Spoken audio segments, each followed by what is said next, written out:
Hi అందరికీ నమస్కారం. Welcome back to my YouTube channel. ఈరోజైతే కనుక మరి నా బండి అయితే రిపేర్కి వెళ్ళాలండి. ఎందుకంటే ఫ్లడ్స్ వచ్చి 10 రోజులు అయితే అయిపోయింది.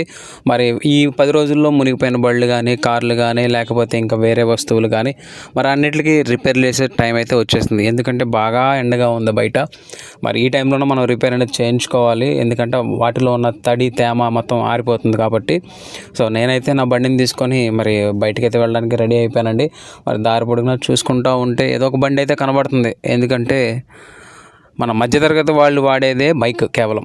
ఒకప్పుడు మన చిన్ననాటి సమయంలో ప్రతి ఒక్కరికి సైకిల్ ఉండేది, లేదంటే లోనా కానీ, ఎక్సెల్ కానీ, లేకపోతే చేతక్ కానీ ఇలాంటి బళ్ళు అయితే ఉండేవి. మనకు ప్రజెంట్ అయితే కనుక అందరికీ ప్రతి ఇంటికి ప్రతి బైక్ అయితే ఉందండి.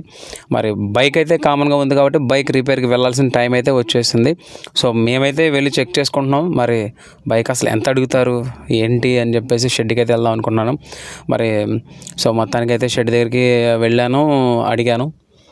వాళ్ళు ఏమన్నారంటే ఏమేమి పని చేయించాలని అంటే మొత్తం జనరల్ సర్వీస్ చేయించాలి, ఆల్ ఆయిల్స్ అన్నీ చేంజ్ చేయాలన్నారు.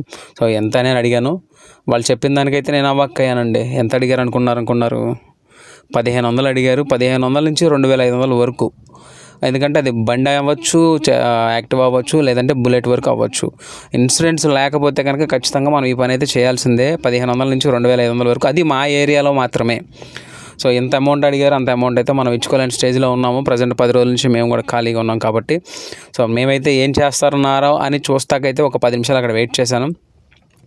ఆ 10 నిమిషాలు నేను గమనించింది ఏంటంటే ప్రతి బైక్కి కన్ఫామ్గా ఎయిర్ ఫిల్టర్, నెక్స్ట్ వచ్చేపాటికి ప్లగ్ క్లీనింగ్ చేసుకోవాలి, లేదంటే కొత్తది వేసుకోవాలి. తర్వాత సైలెన్స్లో ఉన్న వాటర్ మ్యాక్సిమం బయటకు వస్తే ఓకే, లేదనుకుంటే అది కూడా క్లీనింగ్ చేసుకోవడం బెటరు.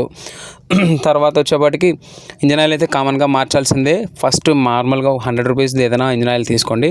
ఆ ఆయిల్తో పాటు అసలు అయిన ఆయిల్ తీసుకోండి, అంటే క్యాస్ట్రాల్ కానీ ఏదైనా తీసుకోండి. ఫస్ట్ ఆయిల్ తోటి మొత్తం అంతా ఉన్న ఆయిల్ని మొత్తం క్లీన్ చేసేసుకోండి. నెక్స్ట్ ఇది వేసుకొని తర్వాత బ్యాటరీ కూడా చెక్ చేసుకోండి. సో మ్యాక్సిమం ఈ వీటితో అయితే కనుక రికవరీ అయితే అయిపోవచ్చు అని నా అభిప్రాయం. మీకు ఏదైనా తెలుసుంటే కనుక నాకు కామెంట్ సెక్షన్లో కామెంట్ చేయండి. థ్యాంక్ యూ అండి. దయచేసి మీ బళ్ళని ఇన్సూరెన్స్ ఉంటే కనుక ఇన్సూరెన్స్ కంపెనీలోనే పెట్టండి, లేదనుకుంటే కనుక 1500 ఇచ్చి రిపేర్ చేయించుకోండి. Thank you.